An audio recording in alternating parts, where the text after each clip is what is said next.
What's up, Deep Red family? My name's Tyler. Welcome to the channel. It's been a while, but we're back, and we're going to be talking about Venom: The Last Dance, because I caught it last night, and I got a few thoughts. Before I share those thoughts, though, please like and subscribe.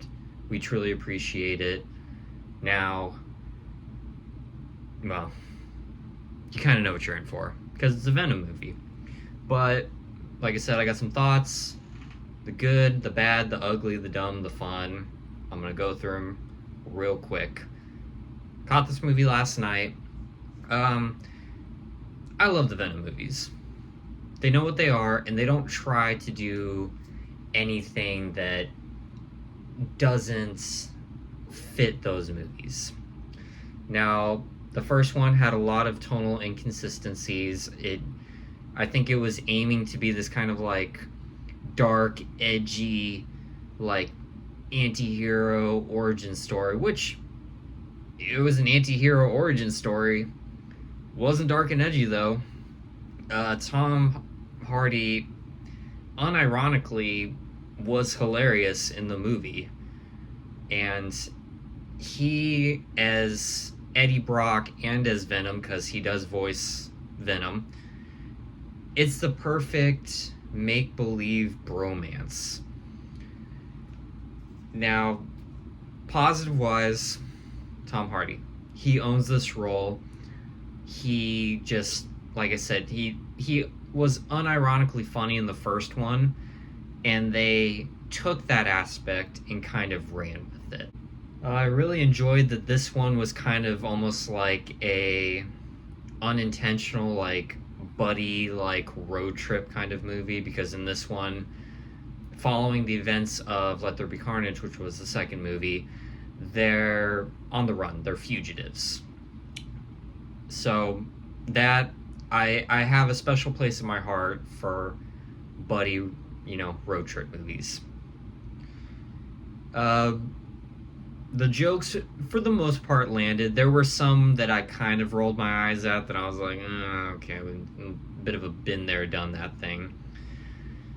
But this is Kelly Marshall's directorial debut in a film. She co-wrote the first one, and then she was the main writer for the second movie and this one. And despite the fact that typically when you pluck someone who's never really directed a movie before and give them a massive IP, they drop the ball, and she actually did okay, I would say. She did well enough to where I would consider it a positive. As for the more mixed aspects, the movie doesn't really break any new ground. It does have a slightly more serious tone at points, which I was surprised of, but at the same time, as I will reiterate ad nauseum, this is a Venom movie.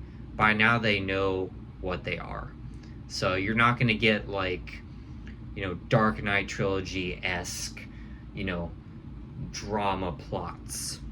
You're going to get Tom Hardy talking to himself while he's wearing Crocs and being sweaty and crazy. CGI kind of went back and forth. There were some moments where I was like, wow, that's actually really impressive. And there were some other ones that were like, ew, that's looks like just like a mid-2000s movie that aged badly.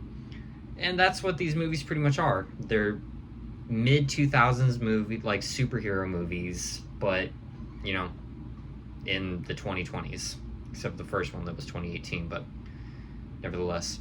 Negative-wise, there wasn't too much that I disliked in the movie. I mean, I feel like the second act really dragged because there were just certain scenes that I feel like went on for way longer than they needed to be, especially with the fact that the movie opens up like with a punch.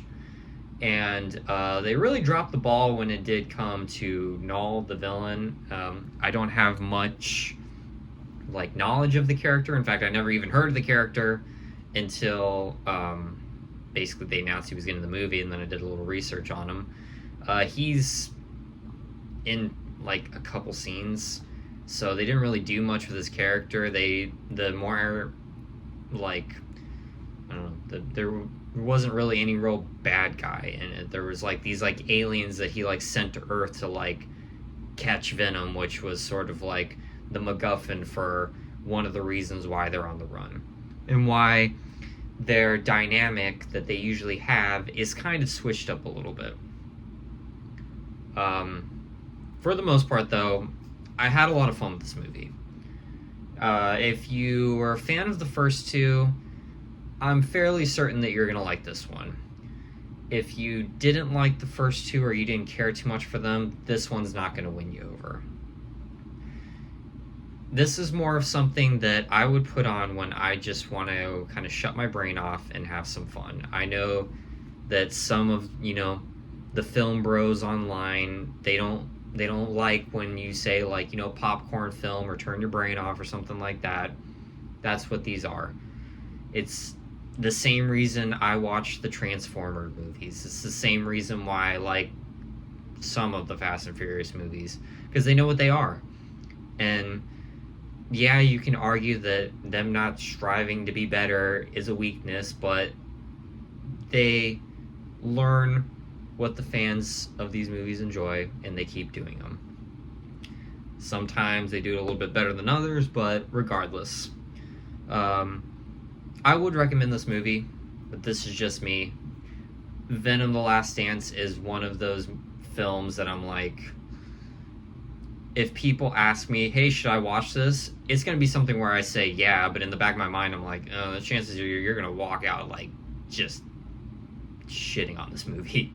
Overall, I wanted to kind of keep it brief. I mean, I do my best to avoid spoilers. And like I said, I just want to give my quick thoughts, because a lot of the reviews that you're going to hear on this movie, you're probably going to hear a lot of the same thing, which, like I said, if you enjoyed the first two, you'll probably enjoy this one. If not, nothing's going to come from it for you. But regardless, have you had a chance to see it yet? Are you going to see it, or are you going to wait till streaming? Let us know below. And like I said, go ahead and like and subscribe. It means a lot to us. It's helping us grow. If you watch a lot of reviews for this movie, most are going to say the same thing, that it's dumb fun. And if you like the first two, you're going to like this one. If you didn't, you're not going to like this one. Case closed. I loved it. I had a fun time with it. Everyone else that was in the theater clearly were having a good time with it too. But what are your thoughts? Have you seen it? Are you going to see it, or are you going to wait till streaming? Do you hate these movies? Do you love them? Let us know. Let's talk about it. But like I said before, please like and subscribe this video. It helps us as a channel. It helps us grow. Mikey and I genuinely appreciate when you do. But until next time, you guys have a good day.